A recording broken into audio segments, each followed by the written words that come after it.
ഇത് നമ്മളുടെ Australian ഡോവായ diamond ഡോവിൻ്റെ pied വെറൈറ്റിയാണ്. സാധാ നോർമൽ ഡയമണ്ട് ഡോവിനെ നിങ്ങളെല്ലാവരും കണ്ടിട്ടുണ്ടായിരിക്കും. പക്ഷേ ഇത് പൈഡാണ്. അത്യാവശ്യം കോസ്റ്റ്ലിയാണ്.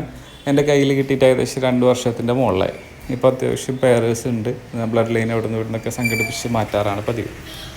നമ്മൾ സാധാ ഡയമണ്ട് ഡോവിനെ അപേക്ഷിച്ച് നോക്കുമ്പോൾ ഇവർക്ക് റിസൾട്ട് കുറച്ച് കുറവായിരിക്കും. നമ്മൾ നല്ല രീതിയിൽ കെയർ ചെയ്താൽ തന്നെ നമുക്ക് കുഞ്ഞുങ്ങൾ കിട്ടുള്ളൂ. ഇവർക്ക് ഞാൻ കൊടുക്കുന്ന ഫുഡ് എന്ന് പറഞ്ഞാൽ സാധാ തിനയും ഫിഞ്ചിൻ്റെ സീഡ് മിക്സും മിക്സ് ചെയ്തിട്ട് ആണ് കൊടുക്കാറ്. അതുകൂടാതെ അവർ കൂട്ടിൽ ജസ്റ്റ് ഗ്രിഡ് വെച്ച് കൊടുക്കാറുണ്ട്. നമ്മൾ സാധാ ഫിഞ്ചിനൊക്കെ ചെറിയ ബേഡ്സിന് വെച്ച് കൊടുക്കുന്ന ഗ്രിഡ്. അതുകൂടാതെ കടൽനാക്ക് വെച്ച് കൊടുക്കാറുണ്ട്. ഇത് മാത്രമേ ഉള്ളൂ ഭക്ഷണത്തിൽ ശ്രദ്ധിക്കാറ്. എനിക്ക് ലൈറ്റിങ്സ് കുറവായതുകൊണ്ട് നിങ്ങൾക്ക് വീഡിയോ എത്രത്തോളം ക്വാളിറ്റി ആയിട്ട് കിട്ടുന്നുണ്ട് എന്നറിയത്തില്ല.